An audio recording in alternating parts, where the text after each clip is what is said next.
हमने स्टार्ट किया था shape and size of cell. आप लोग की बोलना है नॉर्मल कोई इसमें पहला क्या बताया देखो बेटा, shape and size of cell are different on the behalf of function such as हमने बात किया दो सेल का, अमीबा सेल और व्हाइट ब्लड सेल। कौन सा cell? White blood cell. White blood cell. Both are known as phagocyst. Why we say that phagocyst? Reason that they are, its function is engulfing. They engulf the microorganism as a food. Okay, they digest and use as a food. But it's a both cell have no fixed shape. That's why we say that it is an irregular cell. Okay, इनके shape कैसे हैं? Irregular. और irregular shape की वजह से ही ये ऐसा function perform कर पा रहे हैं। कौन सा काम? इंगल्फिंग का। और इंगल्फिंग करने की वजह से इनको क्या बोला जा रहा है? डन? Yes sir. हमने बात किया था bacteria. Bacteria is a prokaryotic cell, its shape is fixed, that's why they do not engulf. ठीक है, that's why they are not known as phagocytes. Next में हमने बात किया था non cell, its shape is branch and elongated. कैसा है ये? ब्रांचेड है एंड elongated. यहाँ पे elongate भी लिख सकते हो, elongated से कैसे शेप है? elongated है। और इसमें हमने बात किया था क्या? dendrites, dendron, cyton. Cyton is known as Cell body. and this is known as axon. Axon has myelin sheath and between myelin sheath के बीच में क्या बनता है बेटा? Radial node. And लास्ट में क्या देखने को मिल रही है? ठीक है, this is a part of nerve cell. Okay, इसको डिटेल हम अगली बार में जब नर्वस सिस्टम पढ़ाएंगे तो उसमें एक्सप्लेन। ठीक है, बट यहाँ पे फैक्ट, तीन फैक्ट मैंने बताया। Longest cell in our body, human body में सबसे लॉन्गेस्ट सेल का नाम बताइए? Nerve cell. What is the size of this nerve cell? 90 भी बोल सकते हैं, 100 भी होगा, कोई एग्जैक्टली नहीं होता है, एवरेज ये डाटा है। तो 80, 70, 90, 95, तो ऑप्शन में जो मैक्सिमम दिया होगा उस नंबर को आप टिक करना। ठीक है, क्वेश्चंस बनते हैं मोर देन 100 नहीं। हाँ, जैसे एक क्वेश्चन आया था ऑब्जेक्टिव क्वेश्चन में कि how many bones are present inside the born baby, तो व्हाट योर आंसर? ऑप्शन था 206, 240, 270, नन ऑफ दीस। और हमने मान लो नोट्स में ये लिखवाया हो कि द नन ऑफ दीस भी नहीं दे सकते। और मान लीजिए देखिए, पहला ऑप्शन है 206, सेकंड ऑप्शन है 240, थर्ड ऑप्शन है 270 और फोर्थ ऑप्शन है 290। ठीक है, और आपको मैंने पढ़ाया है कि born baby have 306 bone, या more than 300। तो which one option is right? 290। तो जो जिसमें मैक्सिमम नंबर ऑफ बोन्स दिए होंगे उसको मैं चूज करूंगा। तो सिमिलरली यहाँ पे साइज में अगर ऐसे क्वेश्चन बनता है एमसीक्यू, तो आप वहाँ पे क्या करोगे? जो मैक्सिमम नंबर होगा अप्रोक्सीमेटली इसके नियर बाई 100, उसको हम उस ऑप्शन को क्या कर लेंगे?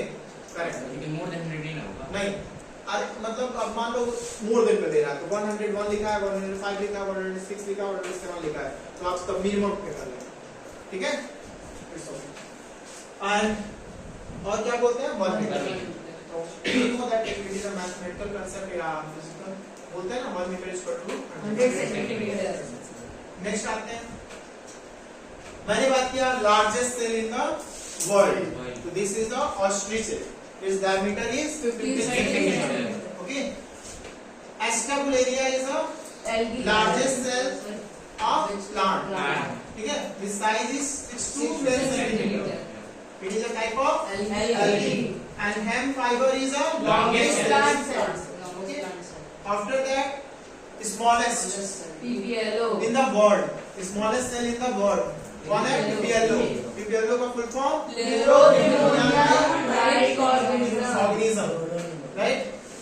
It is also known as mycoplasma, और इसको प्लांट किंगडम का जोकर बोलते हैं, हायर क्लास में कहा जाता है। ठीक है, इसकी बिहेवियर के साथ। और it is responsible for, mycoplasma is responsible for UTI infection, मतलब यूरिनरी ट्रैक्ट इन्फेक्शन। ठीक है, किडनी को फेल्योर में इनका भी बहुत बड़ा रोल प्ले होता है। ठीक है, इन्फेक्शन हो रहा है तो इसकी साइज कितनी होती है? 0.1 माइक्रोमीटर टू 0.5 माइक्रोमीटर। क्लियर है डाटा? उसके बाद मैंने बताया शेप जो है स्पेंडल, कौन है? हमारी मसल। Muscles। मसल का फंक्शन क्या होता है? Contraction and relaxation. अगर हम कोई जैसे हम पेन को होल्ड कर रहे हैं तो due to the help of muscle, ठीक है, मसल एंड बोन।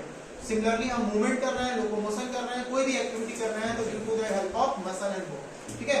तो रिलैक्स इसमें जब आप हैंड को ऐसे करते हो तो there are two type of muscle, ठीक है।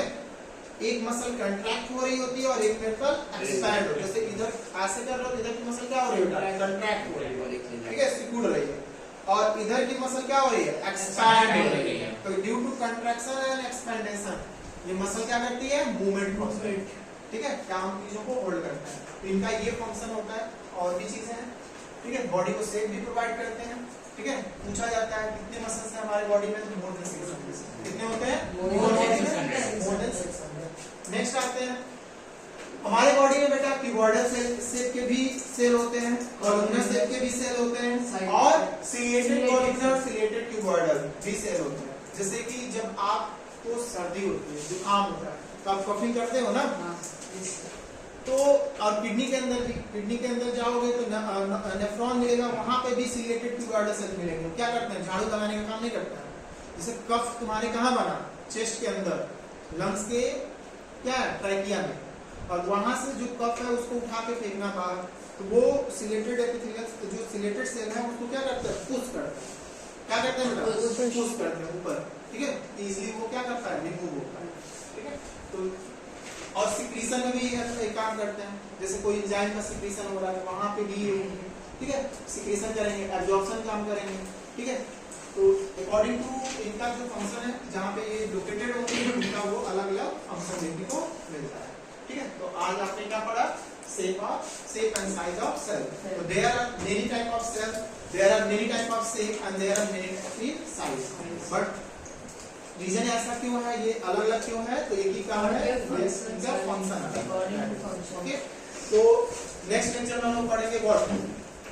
Structure of cell. जैसे कि अब स्ट्रक्चर मतलब सेल के बारे में जब हम लोग पढ़े थे तो हमने क्या बनाया था? सबसे आउटर कवर। अगर एनिमल सेल को देखा जाए तो प्लांट सेल और एनिमल सेल आता है। प्लांट से शुरू करते हैं क्योंकि प्लांट सेल जो है सबसे आउटर कवरिंग क्या है? सेल वॉल है। उसके अंदर क्या आएंगे? Cell membrane. उसके अंदर आएंगे तो क्या मिलेगा? प्रोटोप्लाज्म। उसके अंदर आएंगे तो सेल ऑर्गेनेल मिलेगा। यही 4 पॉइंट आप पढ़ लेते हो तो आपका ये चैप्टर कंप्लीट हो जाएगा, ठीक है। तो सेल वॉल बहुत इजी है, सेल वॉल डेड होता है, ठीक है। प्लांट सेल का है तो सेलुलोज का बना होगा, ठीक है।